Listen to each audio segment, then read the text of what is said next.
혹시 지금 이 영상을 보고 계신 분 중에 아침에 눈을 뜨자마자 옆자리가 비어 있는 것을 확인하는 것이 하루 중 가장 힘든 순간이라고 느끼시는 분 계신가요? 혹시 밤에 잠들기 전 여보라고 부르려다가 아무도 대답하지 않는 침묵 때문에 가슴이 저려오시는 분 계신가요? 제가 지난 40년간 수많은 신도분들과 만나면서 가장 가슴 아팠던 순간들을 오늘 여러분과 나누려고 합니다. 72세 김옥분 보살님이 저에게 하신 말씀입니다. 스님, 저는 아직도 밥을 2그릇 씁니다. 48년을 함께 살다 보니 몸이 기억하네요. 그런데 그 빈 그릇을 볼 때마다 제가 정말 미쳐가는 건 아닌지 무섭습니다. 여러분, 이것은 미친 게 아닙니다. 이것은 사랑입니다. 하지만 여기서 중요한 건 이 사랑을 어떻게 계속 이어가느냐입니다. 오늘 제가 여러분께 말씀드릴 6가지 절대 해서는 안 될 것과 6가지 반드시 해야 할 것 중에서 첫 번째만이라도 지키셨다면 지금 이 순간 훨씬 편안하실 텐데 너무 많은 분들이 이것을 모르고 계십니다. 그래서 오늘은 끝까지 들어주셔야 합니다. 여러분의 남은 인생이 달라집니다. 먼저 한 분의 이야기부터 들어보겠습니다. 경상북도 안동에 사시는 김옥분 보살님, 올해 73이신데요. 남편분을 작년 가을에 먼저 떠나보내셨습니다. 48배를 함께 사신 분이었어요. 보살님이 저에게 이런 말씀을 하시더군요. 스님, 아침에 눈을 뜨면 자꾸만 옆자리를 봐요. 밤새 꿈에서라도 영감이 나타나길 바라면서 잠자리에 드는데 정작 꿈에서 만나면 왜 날 혼자 두고 갔냐고 원망만 하게 되네요. 이게 정상인가요? 제가 너무 못된 사람인가요? 여러분, 이런 마음이 드는 것이 과연 잘못된 것일까요? 법정 스님께서는 이런 말씀을 하셨습니다. 슬픔은 사랑의 다른 이름이다. 깊이 사랑했기에 깊이 슬픈 것이고 진정으로 아꼈기에 진정으로 아픈 것이다. 그러니 슬픔을 부끄러워하지 마라. 슬픔을 억지로 감추려 하지도 마라. 그렇습니다. 슬픔은 자연스러운 것입니다. 부처님께서도 사랑하는 제자 사리불과 목걸련을 먼저 떠나보내실 때 깊은 슬픔에 잠기셨습니다. 하지만 여기서 중요한 것은 슬픔에 머무르는 방식입니다. 절대 해서는 안 될 첫 번째 슬픔을 억지로 감추려 하거나 부정하는 것. 많은 분들이 불교 신자인데 이렇게 슬퍼해도 되나? 부처님 믿는 사람이 이렇게 약해도 되나? 라고 자책하십니다. 이것은 큰 오해입니다. 부처님께서 말씀하신 무상은 슬픔을 느끼지 말라는 뜻이 아닙니다. 모든 것이 변한다는 진리를 받아들이되 그 과정에서 느끼는 인간적인 감정까지 부정하라는 말씀이 아니에요. 법정 스님은 이렇게 말씀하셨습니다. 눈물이 나오면 흘려라. 가슴이 아프면 아프다고 하라. 다만 그 아픔 속에서도 부처님의 자비를 잊지 마라. 부산에 사시는 이정순 보살님의 이야기입니다.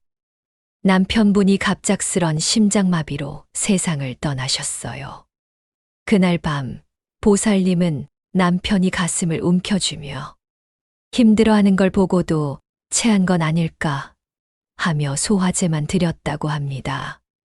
그때 바로 119에 신고했더라면, 그때 바로 병원에 갔더라면, 보살님은 매일 밤 이런 생각에 잠 못 이루셨습니다. 6개월이 지나도록 보살님은 하루도 편히 주무시지 못했어요. 심지어 내가 남편을 죽였다는 극단적인 생각까지 하시며 괴로워하셨습니다. 절대 해서는 안 될 두 번째 끝없는 자책과 후회에 빠지는 것. 부처님께서는 과거는 이미 지나간 것이고 미래는 아직 오지 않은 것이다. 현재 이 순간에 깨어 있어라 라고 말씀하셨습니다. 물론 후회와 그리움은 자연스러운 감정입니다. 하지만 그것이 자책으로, 자해로 이어진다면 그것은 고인을 위해서도 살아있는 우리를 위해서도 결코 좋지 않습니다. 법정 스님께서는 이런 말씀을 하셨어요. 후회는 과거의 노예가 되는 것이다. 그 시간에 할 수 있는 최선을 다했다면 그것으로 족하다. 완벽한 사람은 없고 완벽한 이별도 없다. 이정순 보살님께 제가 이런 말씀을 드렸습니다. 보살님, 남편분께서 하늘에서 보고 계실 텐데 사랑하는 아내가 매일 자책하며 괴로워하는 모습을 보시면 얼마나 마음 아프실까요? 남편분이 원하는 건 보살님의 자책이 아니라 건강하고 평안한 모습일 거예요. 전라도에 사시는 박영자 보살님, 올해 69이세요. 아내로서, 엄마로서 평생을 살아오신 분인데 남편이 떠난 후 처음으로 혼자가 되셨습니다. 스님, 저는 평생 누군가를 돌보며 살았어요. 시부모님, 남편, 자식들. 그런데 이제 돌볼 사람도 없고 저를 돌봐줄 사람도 없어요. 이제 어떻게 살아가야 할지 모르겠어요. 보살님의 이런 고백을 들으면서 마음이 참 아팠습니다. 절대 해서는 안 될 세 번째 혼자 남겨진 두려움에 압도되어 포기하는 것. 부처님께서는 모든 존재는 홀로 태어나고 홀로 죽는다고 말씀하셨습니다. 하지만 이는 외로움을 의미하는 게 아니라 각자가 독립된 존재로서 자신의 길을 걸어가야 한다는 뜻입니다. 법정 스님께서는 고독과 외로움은 다르다고 하셨어요. 외로움은 누군가를 그리워하며 의존하려는 마음이고 고독은 자기 자신과 마주하며 내면을 탐구하는 시간이다. 홀로 있되 외롭지 않을 수 있다. 박영자 보살님께 저는 이렇게 말씀드렸습니다. 보살님, 지금까지 다른 사람을 돌보느라 정작 자신은 돌보지 못하셨죠. 이제는 보살님 자신을 돌볼 시간입니다. 부처님을 더 가까이서 만날 시간, 진정한 자신을 발견할 시간 말이에요. 반드시 해야 할 첫 번째, 나 자신과의 새로운 관계 맺기기. 혼자 있는 시간을 두려워하지 마세요. 그 시간을 통해 우리는 비로소 참된 자신을 만날 수 있습니다. 매일 아침 일어나서 거울을 보며 이렇게 말해보세요. 오늘도 살아있음에 감사합니다. 부처님의 자비 속에서 하루를 시작합니다. 그리고 하루 중 30분이라도 고요히 앉아 호흡을 관찰해 보세요. 들숨과 날숨을 따라가다 보면 나 혼자가 아니라는 것을 느낄 수 있습니다. 온 우주가 나와 함께 숨 쉬고 있다는 것을 말이에요. 서울에 사시는 최순덕 보살님의 이야기입니다. 남편을 떠나보낸 지 1년이 지났는데도 여전히 방 안에만 계시며 세상과 단절된 채 살아가고 계셨어요. 무엇을 위해 살아야 하는지 모르겠어요. 남편을 따라가고 싶은 생각밖에 안 들어요. 이런 말씀을 하시는 보살님을 보며 가슴이 아팠습니다. 절대 해서는 안 될 네 번째 삶의 의미를 포기하고 체념하는 것. 부처님께서는 인생은 고다라고 말씀하셨지만 동시에 고에서 벗어날 길이 있다고도 하셨습니다. 우리가 겪는 모든 고통에는 반드시 의미가 있고 그 의미를 찾아가는 것이 바로 수행입니다. 법정 스님께서는 이런 말씀을 하셨어요. 사랑하는 사람을 떠나보낸다는 것은 단순히 상실이 아니다. 그것은 사랑의 완성이며 새로운 차원의 사랑을 배우는 과정이다. 최순덕 보살님께 제가 제안드린 것은 작은 실천이었습니다. 반드시 해야 할 두 번째 고인을 위한 선행과 자신을 위한 새로운 의미 창조하기. 보살님, 남편분이 살아계실 때 가장 기뻐하셨던 순간이 언제였나요? 글쎄요. 제가 웃을 때, 누군가를 도와줄 때 참 좋아하셨어요. 그럼 남편분을 위해서라도 그런 일들을 해보시는 게 어떨까요? 남편분의 이름으로 작은 선행을 하시는 거죠. 보살님은 처음에는 망설이셨지만 점차 근처 경로당에서 봉사를 시작하셨고 독거노인들을 위한 반찬 나눔에도 참여하셨습니다. 6개월 후 보살님이 전화를 주셨어요. 스님, 신기해요. 다른 어르신들을 돕고 있으면 우리 영감이 옆에서 함께 웃고 있는 것 같아요. 이제야 알겠어요. 죽음이 끝이 아니라 다른 형태의 사랑의 시작이라는 걸요. 대구에 사시는 김말순 보살님은 남편의 유품을 하나도 정리하지 못하고 계셨습니다. 옷장, 책상, 심지어 신발까지 모든 것이 남편이 살아있을 때 그대로 놓여 있었어요. 건드리면 안 될 것 같아요. 마치 영감이 잠시 나갔다가 돌아올 것 같은 느낌이에요. 반면 인천의 한 보살님은 남편이 떠난 직후 모든 물건을 다 버리셨다고 하더군요. 볼 때마다 너무 아파서 견딜 수가 없어서요. 부처님께서 말씀하신 중도는 이런 순간에도 적용됩니다. 지나친 집착도 지나친 거부도 아닌 균형 잡힌 태도가 필요합니다. 법정 스님께서는 집착하지도 말고 버리지도 마라. 모든 것을 있는 그대로 바라보라고 하셨습니다. 반드시 해야 할 세 번째 추억과 건강한 이별하기.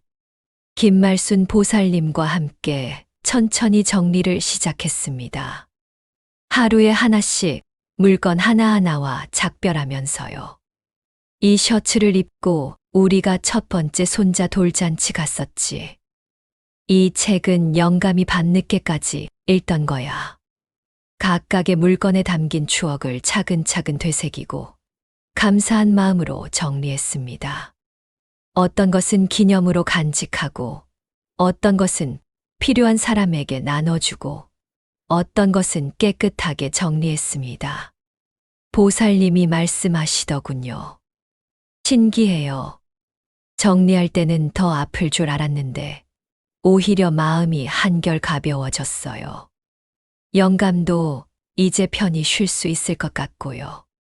추억은 가슴에 담되 현실의 삶은 계속 이어가야 합니다. 이것이 바로 중도의 지혜입니다. 울산의 정미자 보살님은 남편을 떠나보낸 후 자식들과의 관계에서도 어려움을 겪으셨습니다. 애들이 자꾸 재혼하라고 하는데 그런 말 듣기 싫어서 아예 만나지 않으려고 해요. 친구들도 마찬가지고요. 자꾸 어디 나가자, 뭐 하자 하는데 귀찮기만 해요. 절대 해서는 안 될 6번째 모든 관계를 차단하고 고립되는 것. 부처님께서 말씀하신 상이원상. 모든 것은 서로 의존하며 연결되어 있다는 가르침을 기억해야 합니다. 우리는 혼자서는 살 수 없는 존재입니다. 법정 스님께서는 혼자 있을 줄 알아야 하지만 함께 있을 줄도 알아야 한다고 하셨어요. 반드시 해야 할 네 번째, 새로운 형태의 관계 맺기. 정미자 보살님께 이렇게 말씀드렸습니다. 보살님, 자식들이 재혼을 권하는 것도, 친구들이 나가자고 하는 것도 모두 보살님을 사랑해서 하는 일이에요. 그 마음만 받아들이시고 내 페이스대로 천천히 세상과 만나보세요. 보살님은 먼저 법당 참배부터 시작하셔서 점차 신도회 활동에도 참여하시게 되었습니다. 비슷한 경험을 한 다른 보살님들과 만나면서 서로 위로가 되기도 하고요. 혼자가 아니구나. 나 같은 사람이 또 있구나. 이런 깨달음이 보살님에게 큰 힘이 되었습니다. 경기도의 한 보살님은 저에게 이런 질문을 하셨습니다. 스님, 왜 하필 우리에게 이런 일이 일어났을까요? 착하게 살려고 노력했고, 부처님도 열심히 믿었는데, 이런 질문을 받을 때마다 마음이 아픕니다. 하지만 동시에 이것이 바로 깊은 수행의 시작점이라는 생각도 듭니다. 부처님께서는 고통은 피할 수 없지만 그 고통을 어떻게 받아들이느냐는 우리의 선택이다라고 말씀하셨습니다. 법정 스님께서는 이런 말씀을 하셨어요. 진정한 수행은 편안할 때가 아니라 어려울 때 시작된다. 아픔을 통해서만 갈 수 있는 깨달음의 길이 있다. 한 보살님이 저에게 들려준 이야기가 있습니다. 남편을 떠나보낸 후 매일 밤 부처님께 기도를 드렸는데 어느 날 꿈에 부처님이 나타나셨다고 해요. 부처님께서 이렇게 말씀하시더라고요. 내가 지금 겪는 아픔은 사랑의 증명이다. 그 사랑을 이제 더 많은 이들에게 나눌 때가 되었다고요. 보살님은 그 꿈을 계기로 호스피스 봉사를 시작하셨습니다. 임종을 앞둔 환자들과 그 가족들을 돌보면서 자신의 아픔이 다른 이들의 아픔을 이해하는 지혜로 바뀌었다고 하셨어요. 제 아픔이 헛되지 않았구나. 이 경험이 있어야 다른 분들의 마음을 진정으로 이해할 수 있었구나. 이것이 바로 보살 정신입니다. 내 아픔을 타인의 아픔을 이해하는 자비로 승화시키는 것 말이에요. 마지막으로 부산의 이혜자 보살님 이야기를 들려드리겠습니다. 남편을 떠나보낸 지 2년이 지났지만 여전히 예전의 일상에서 벗어나지 못하고 계셨어요. 영감이 좋아하던 음식만 해먹고 영감이 보던 TV 프로그램만 보고 이게 맞나 싶기도 하고요. 법정 스님께서는 옛 습관에 머물러 있으면 새로운 깨달음은 오지 않는다고 하셨습니다. 고인을 기리는 마음과 나 자신의 삶을 사는 것은 별개입니다. 오히려 내가 건강하고 의미 있는 삶을 살아야 고인도 편안해 하실 거예요. 이혜자 보살님께 작은 변화부터 시작해보라고 권했습니다. 아침에 일어나는 시간을 30분 앞당기기, 동네 한 바퀴 산책하기, 평소 안 먹던 새로운 음식 해보기, 새로운 취미 찾아보기. 보살님은 처음에는 이런 게 의미가 있을까 하셨지만 점차 변화를 느끼셨다고 해요. 작은 것부터 바꿔나가니까 내 삶이 내 것 같은 느낌이 들어요. 영감도 하늘에서 저 사람 참 열심히 사네 하고 미소 지으실 것 같고요.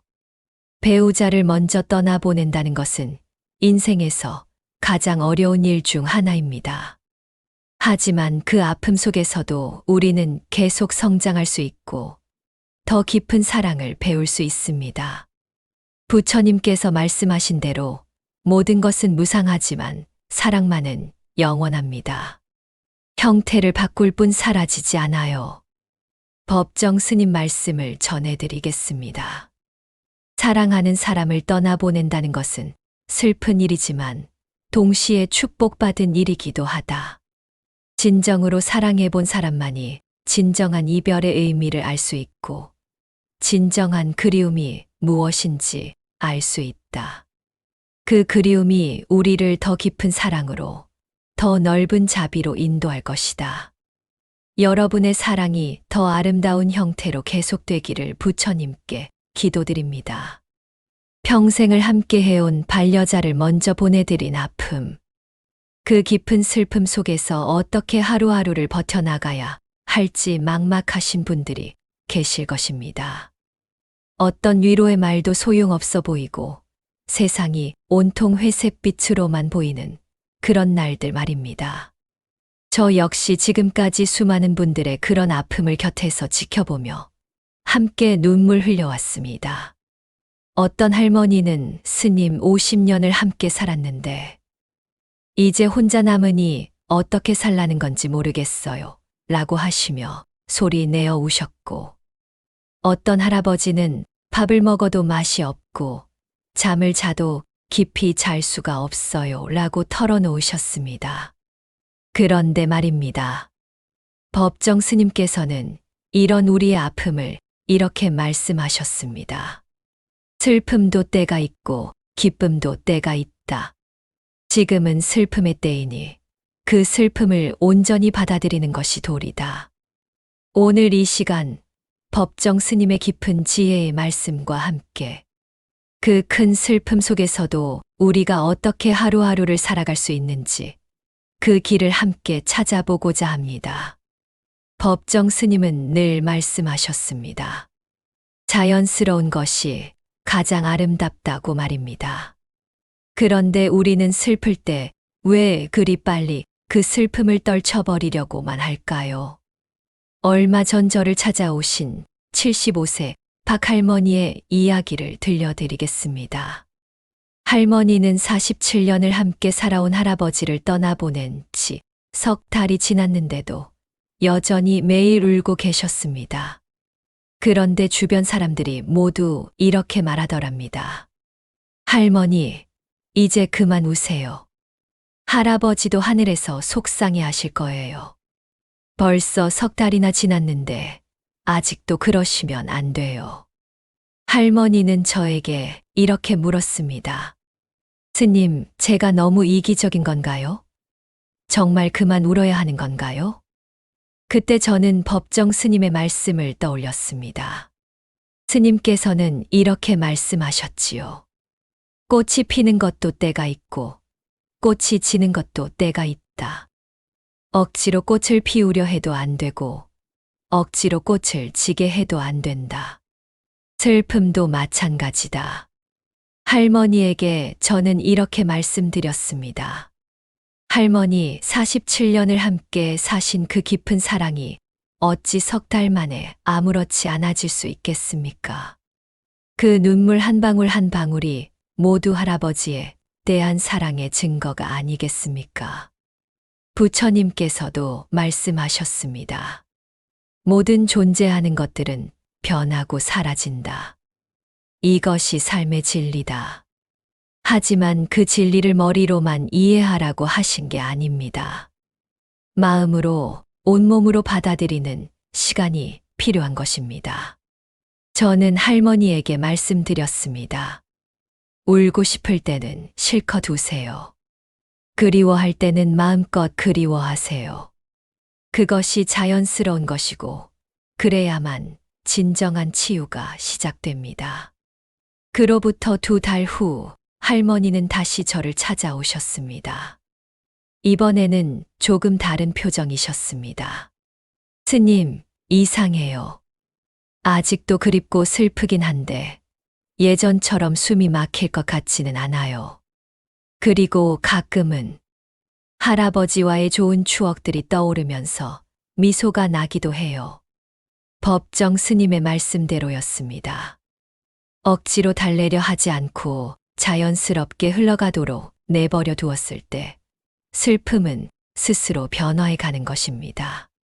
배우자를 잃고 나면 가장 먼저 드는 생각이 이제 나는 혼자구나 하는 것입니다. 그런데 정말 그럴까요? 법정 스님께서는 무소유 정신을 통해 우리에게 깊은 깨달음을 주셨습니다. 나의 것이라고 할 수 있는 것이 과연 무엇인가? 심지어 이 몸도 나의 것이 아니다. 하물며 다른 사람을 나의 소유라고 할 수 있겠는가?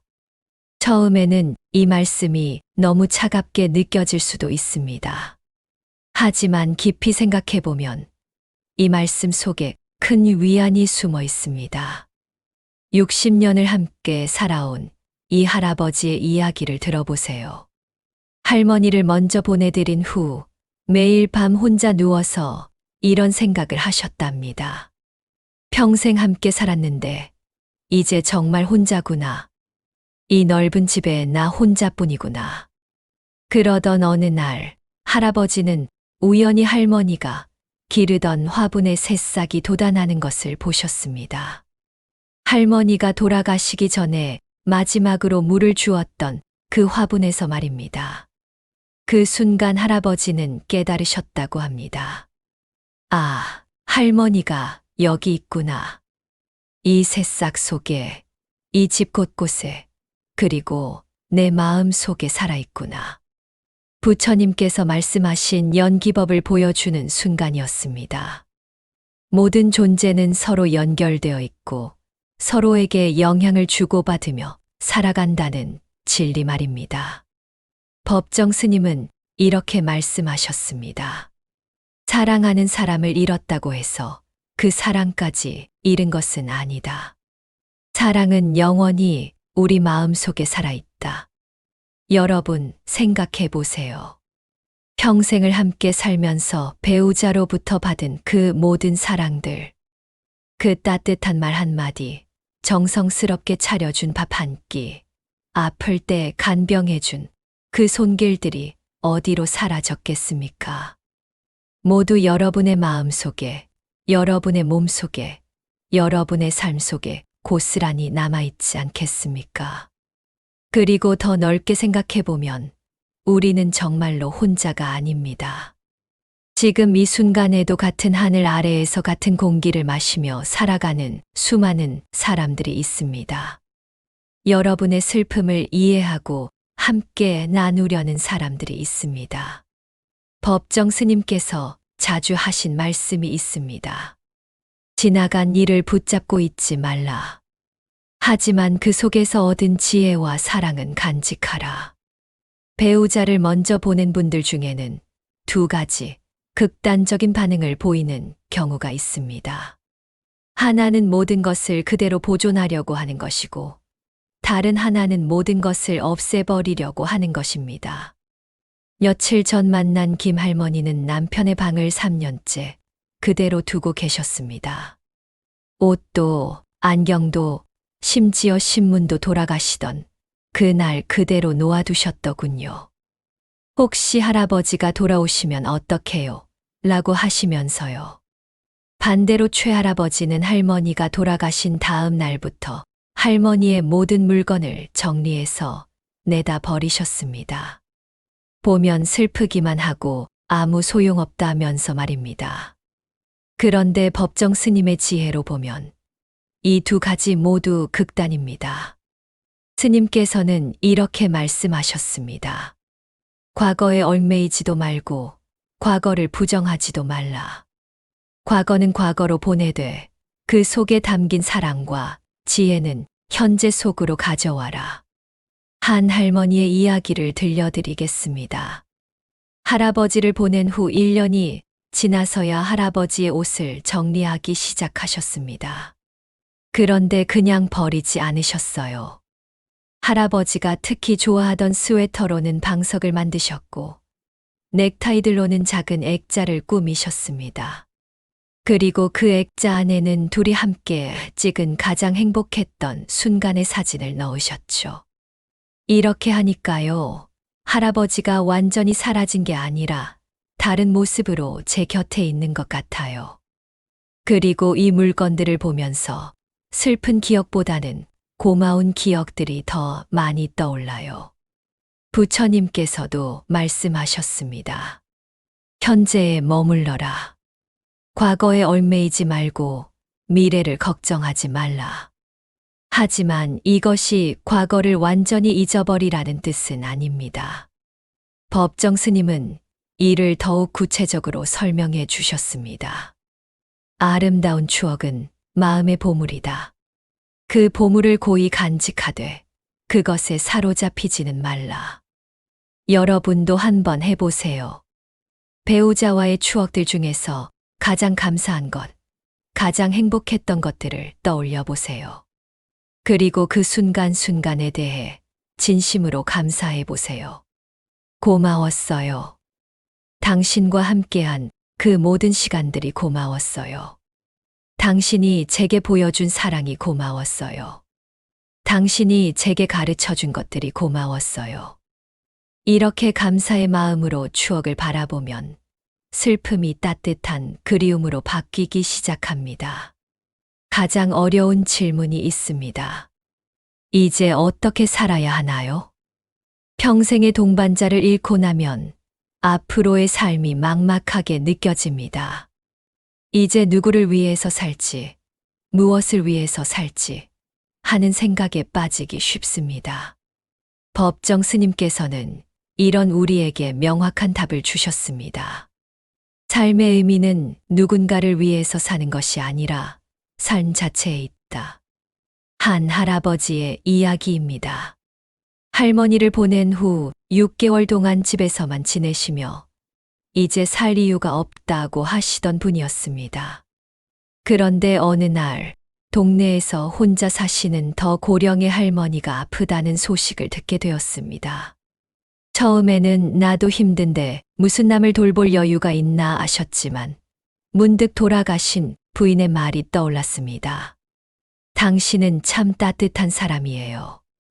그 따뜻함을 많은 사람들과 나누면 좋겠어요. 할아버지는 그날부터 그 할머니를 돌보기 시작하셨습니다. 장을 받아드리고 병원에 모셔다 드리고 가끔은 함께 이야기 상대도 되어 드렸습니다. 그러자 신기한 일이 일어났습니다. 스님, 이상해요. 남을 도우니까 제 마음도 따뜻해져요.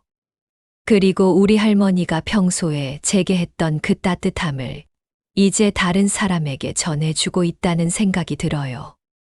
부처님께서 말씀하신 자비의 실천이었습니다.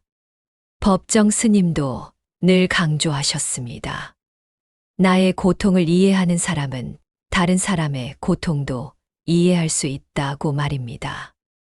여러분의 깊은 슬픔과 아픔이 오히려 다른 사람의 아픔을 이해하고 위로할 수 있는 힘이 될 수 있습니다. 여러분이 겪은 그 어려움이 같은 길을 걸어가는 다른 분들에게는 큰 도움과 위로가 될 수 있습니다. 또 다른 할머니는 이렇게 하셨습니다. 평생 할아버지와 함께 키우던 작은 텃밭을 계속 가꾸기 시작한 것입니다. 처음에는 혼자 해봤자 뭐 해라고 생각하셨지만 막상 해보니 할아버지가 그토록 사랑하던 그 일을 계속하는 것이 할아버지를 기억하는 가장 좋은 방법이라는 것을 깨달으셨습니다. 그리고 거기서 기른 채소들을 이웃들과 나누면서 할머니는 새로운 보람을 찾으셨습니다. 할아버지의 사랑이 이렇게 계속 퍼져나가는 것 같아요. 법정 스님의 말씀입니다. 죽음은 끝이 아니라 또 다른 시작이다. 사랑하는 사람이 남겨준 사랑을 세상에 전하는 것. 그것이 바로 그들을 기억하는 가장 아름다운 방법이다. 배우자를 잃고 나면 시간의 흐름이 달라집니다. 어떤 때는 하루가 너무 길게 느껴지고 어떤 때는 시간이 의미 없이 흘러가는 것 같습니다. 법정 스님께서는 이런 우리에게 지금 이 순간 내 소중함을 일깨워 주셨습니다. 과거는 이미 지나갔고 미래는 아직 오지 않았다. 우리에게 주어진 것은 지금 이 순간뿐이다. 한 할머니는 저에게 이렇게 털어놓으셨습니다. 스님, 아침에 일어나면 하루가 너무 길어요. 뭘 해야 할지도 모르겠고 시간만 자꾸 흘러가요. 할아버지와 함께 있을 때는 시간이 어떻게 갔는지도 모를 정도로 바빴는데 그때 저는 할머니에게 법정 스님이 실천하셨던 방법을 알려드렸습니다. 스님께서는 매일 아침 일어나시면 이렇게 다짐하셨다고 합니다. 오늘 하루도 부처님께서 제게 주신 소중한 선물입니다. 이 하루를 헛되이 보내지 않겠습니다. 할머니에게 이렇게 제안드렸습니다. 할머니, 매일 아침 일어나시면 오늘 하루 동안 할 작은 일 3가지를 정해보세요. 아주 작은 것도 좋습니다. 화분에 물 주기, 이웃 할머니에게 안부 전화하기, 좋아하는 차 한 잔 우려 마시기. 이런 것들이요. 한 달 후 할머니가 다시 오셨을 때는 표정이 많이 달라져 있었습니다. 스님, 신기해요. 작은 일들이지만 하나하나 해나가다 보니까 하루가 의미 있게 느껴져요. 그리고 할아버지가 생전에 얼마나 이런 작은 일들을 소중히 여겼는지 새삼 깨닫게 되었어요. 부처님께서도 말씀하셨습니다. 1000마일의 여행도 한 걸음부터 시작된다. 거창한 계획을 세울 필요는 없습니다.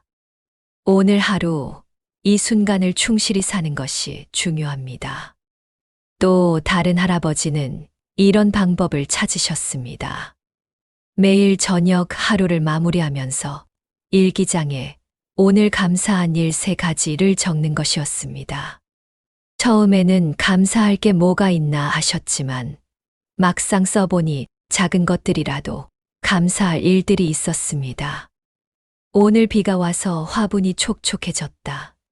이웃 할머니가 만든 김치를 나누어 주셨다. 건강하게 하루를 마칠 수 있었다. 스님, 이렇게 하다 보니까 하루하루가 그냥 지나가는 게 아니라는 걸 알겠어요. 그리고 우리 할머니도 이런 작은 것들을 늘 감사해 했구나 하는 생각이 들어요. 법정 스님의 말씀입니다. 행복은 멀리 있지 않다.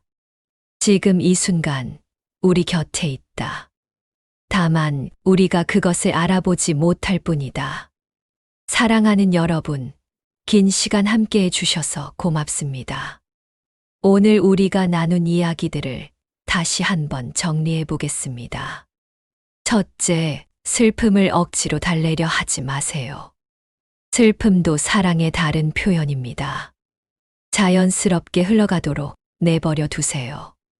둘째, 여러분은 혼자가 아닙니다. 사랑하는 사람을 잃었지만 그 사람이 남겨준 사랑은 영원히 여러분과 함께합니다. 셋째, 감사하는 마음으로 추억을 간직하세요. 슬픈 이별에 매달리지 말고 아름다웠던 만남에 감사하세요. 넷째, 남은 삶을 의미 있게 살아가세요. 여러분이 받은 그 큰 사랑을 이제 다른 사람들과 나누어 보세요. 다섯째, 하루하루를 소중히 여기세요. 과거나 미래가 아닌 지금 이 순간을 충실히 살아가세요. 법정 스님께서는 생전에 이렇게 말씀하셨습니다. 진정한 사랑은 죽음으로도 끝날 수 없다. 사랑은 형태만 바뀔 뿐 영원히 계속된다. 여러분의 배우자가 육신으로는 여러분 곁을 떠났지만 그분이 여러분에게 남겨준 사랑, 그분이 여러분과 함께 만들어 온 아름다운 추억들, 그분이 여러분에게 가르쳐준 소중한 가치들은 결코 사라지지 않습니다. 그리고 그 사랑이 여러분을 통해 다른 사람들에게 전해질 때 여러분의 배우자는 정말로 영원히 살아있게 되는 것입니다. 부처님께서 말씀하신 대로 모든 것은 변합니다. 슬픔도 변하고 그리움도 변합니다. 지금은 너무 아프고 힘들겠지만 시간이 흐르면서 그 아픔이 따뜻한 그리움으로 그리고 다른 사람을 위한 자비로 변해갈 것입니다. 오늘 밤 잠자리에 들기 전에 조용히 눈을 감고 사랑하는 분에게 이렇게 말해보세요. 고마웠어요. 당신과 함께한 모든 시간들이 고마웠어요. 이제 제가 당신이 남겨주신 그 사랑을 소중히 간직하면서 의미 있게 살아가겠어요. 당신이 자랑스러워할 수 있는 사람이 되겠어요.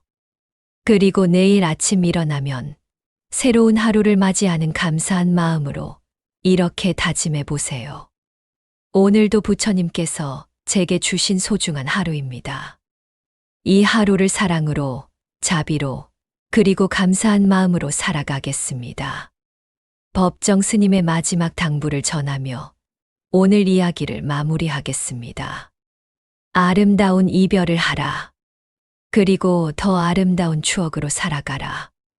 사랑은 이별로 끝나는 것이 아니라 이별로 시작되는 것이다. 여러분 모두에게 부처님의 자비와 평안이 함께 하시길 기원합니다. 나무아미타불 관세음보살. 만약 이 영상이 여러분께 조금이라도 도움이 되셨다면 같은 아픔을 겪고 계신 다른 분들과도 나누어 주세요. 그리고 댓글로 여러분의 이야기도 들려주세요. 여러분의 용기 있는 고백이 다른 분들에게는 큰 위로가 될 것입니다. 여러분 모두 건강하시고 오늘 하루도 감사한 마음으로 마무리하시길 바랍니다. 구독과 좋아요는 더 많은 분들에게 위로를 전하는 보시입니다. 감사합니다.